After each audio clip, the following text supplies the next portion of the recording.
everyone, this is O.V.Gilberto and you're welcome to my YouTube channel. Today I've come with a short topic. It could be short but meaningful about elements of music. So pick up your bass, instrument or piano or what, and we discuss, because somewhere I'm going to illustrate to you. And let's get started without wasting your time. Okay, so I have a number of things I've written down here, but I need to discuss to you something. Elements of music are different things you hear when you're listening to music, you know.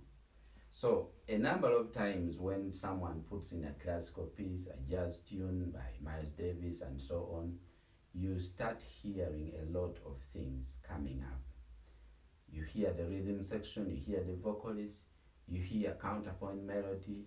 I mean, all that, whatever you're hearing, all those are elements of music. In brief, that's how I can make you understand it. And it's what differentiates a piece of music from others. Like, it's what makes every song or music specific from other songs. So whatever is used in that song is mostly elements of music. And so we are going to look at the elements of music. Number one is called melody. Now, what is a melody? That most people will play melodies and so on and so on. A melody is a series of pitches that makes up a tune, you know. So think of it like someone is playing, you know. Okay, we're in almost, whatever season you're in, let me play Joy to the World, you know, which key may be E flat,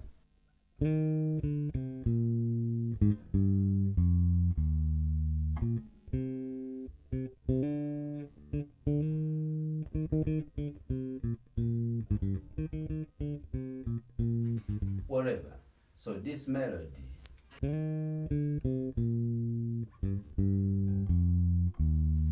it's melodic. So the combination of these melodies is what makes up this song or this tune, Joy to the World, you know.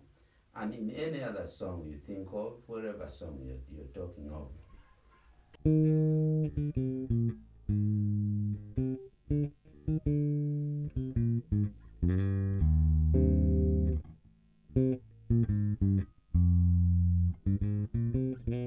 So I'm playing Fly Me to the Moon, I'm messing up with that.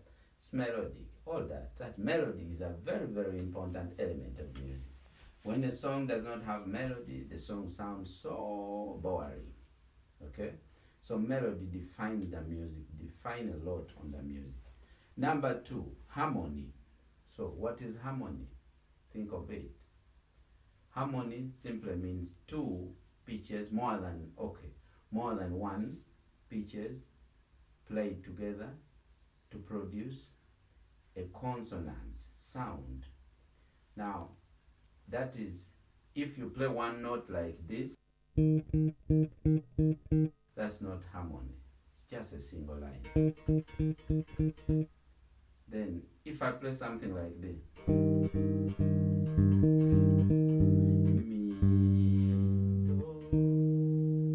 so when you hear that, the combination of the third and the root makes now harmony. But also I can play this. I can play this. This is like a major 6 chord. But I mean, more than one note played together creates what we call harmony. And then consonances mean that some good sound. When I talk of consonants, it's basically good sound, and the opposite is dissonance, which is kind of bad sound, distorted sound, not good. Number three, let's talk about something called rhythm. Rhythm is a very important element of music. Rhythm simply means how short, in my opinion, how short or long a musical note is, or let's say that sound is. How long or short. So for example, I play a note like this. 2, 3, 4, 1, 2, 3, 4, 1, 2, 3. So this note is a whole note which moves for almost more than 2 bars. It's very long. Then someone can play like this.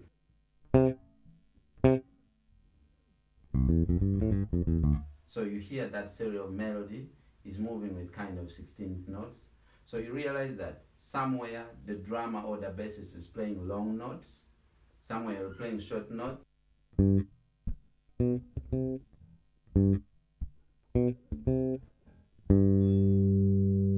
hear? I'm playing short and long. So there are different rhythmic values that defines what music is. But number 5, we are going to discuss about timbre. Timbre, you can call it tone color. So timbre simply means the specific sound or tone of different instruments in the music. So now here is the confusion. When I speak of the specific sound or tone or you know how an instrument sounds, that's what we call timbre. Now, when I say an instrument, someone is wondering, do I mean only bass, guitar, piano, drums, or etc.? That's what everyone knows. No, even the voice is the first instrument. So different voices make sense, you know. So that's it. That's what we call timbre. How a violin sounds, how a cello sounds, double bass, guitar, and different type of guitars, nylon guitars, classical guitars, etc. etc. Bass, acoustic bass could be also. There's also acoustic guitar bass, something. I mean, voices, different classical voices, pop and jazz and so on. So timbre is that, and it's a very very important you know idea in the elements of music. Number 6, I mean, we won't talk about the form or what we call the structure. Those two names mean the same. That's the order and arrangement of the music, you know. So the song could be in a 12-bar blue form, you know. That's I think of it. But you can think of a form like the form could be, let's think of it something like binary form, which is like AB. That's that form when it's binary. Then we can think of the form as like maybe ternary, like the song is ABA. Start with A, it goes to a B section and comes back to A. The form can also be strophic. Mm. By strophic, it could be like the song moves from point A, goes to B, doesn't come back to A, goes to C, doesn't come back to B, goes to D, doesn't come back, goes to C, and E, and like that. And that's more of the what you would call the vocal music, because the vocal music has like verse 1, verse 2, verse 3, verse 4, verse 5. So all those verses kind of a bit different, a little bit of it. Now, number next, I want to look at the tempo. Tempo is just the speed of the music, you know. If the song is like 1, 2, 3, 4, 1, 2. So when I tap my feet, those pulse is what now, what you're hearing is now the pulse of the beats, okay? Tapping the foot, or the drummer is playing when you tap your foot, or I just hit my bass, you know. And then tempo is just that tempo, but I can move 1, 2, 3, 4, 1, 2, 3, 4. I change different tempo, the speed. You know what we mean, right? That's tempo. And this is what most of you find in the band section when you're playing with people. Increase the speed, but the right language is increase the tempo. Something like that. Number next is we want to look at dynamics. Now, with dynamics, I even don't know. This is what really affects a lot of music making. Dynamics, we simply mean how soft, how loud the music is. How soft or loud, okay? How loud is the music? The music could be starting very soft, going very loud, going down soft. And with dynamics, there are a lot of things like which controls dynamics. Like you hear words like crescendo, meaning that gradually you get louder, you know, gradually you get too loud from very soft, you know, something like that. And then also you have decrescendo, what we call diminuendo. That is that you gradually get softer. From very loud, you come down to soft. That's the opposite of crescendo. And crescendo is how we all hear the music, very loud or very soft. I hope you can all agree with this. Okay, number last which we are going to talk about here is the texture. Texture is the numerical lines, or you call it melodic lines, in music, and how each line is related to one another. You know, you find, like, for example, the music has different melodic lines in it. Like, think of choral music, for example, church music. There are different voices in every singing or part of singing. But we look at that, the structure. The structure is like, how related is alto to tenor, or tenor to bass, or bass to soprano, or soprano to mezzo soprano, and so on, all those basses. I mean, those voices, some I even don't remember. So the structure could be monophonic, that means one line melody. The structure could also be homophonic, that means two lines melody. Okay, the structure could also be, I mean, with homophonic it will be two or more lines. Okay, the structure could also be, you think of it as something like polyphonic. And polyphonic is what most people call, the classical people call it a counterpoint. For example, if you play a song, Autumn Leaves,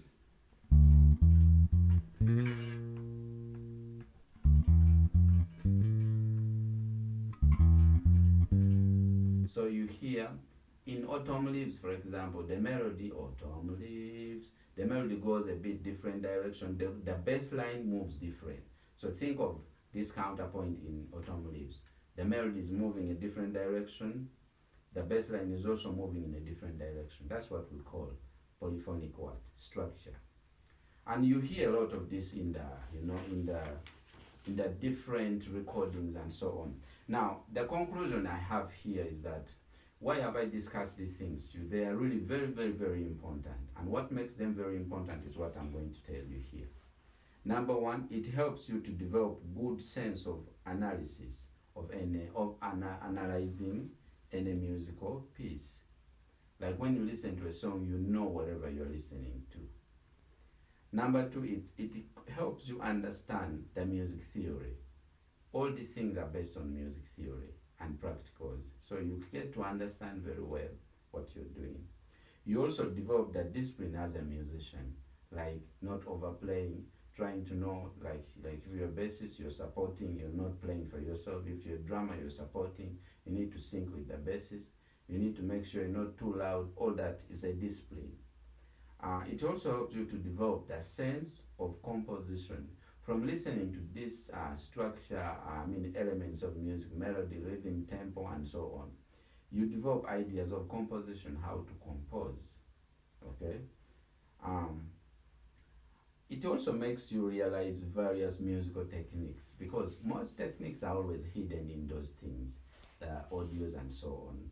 So when you listen to Mozart song, you get to know what to do.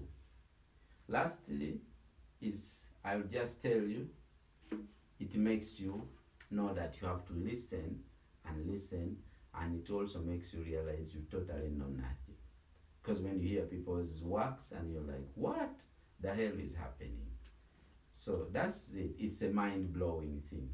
So I've discussed this to you today, guys, and I hope this lesson is really much helpful. I thought of it to bring this to you, not only bass playing, and I think this is really a real part of bass playing. So have a blessed week. God bless you. Bye-bye.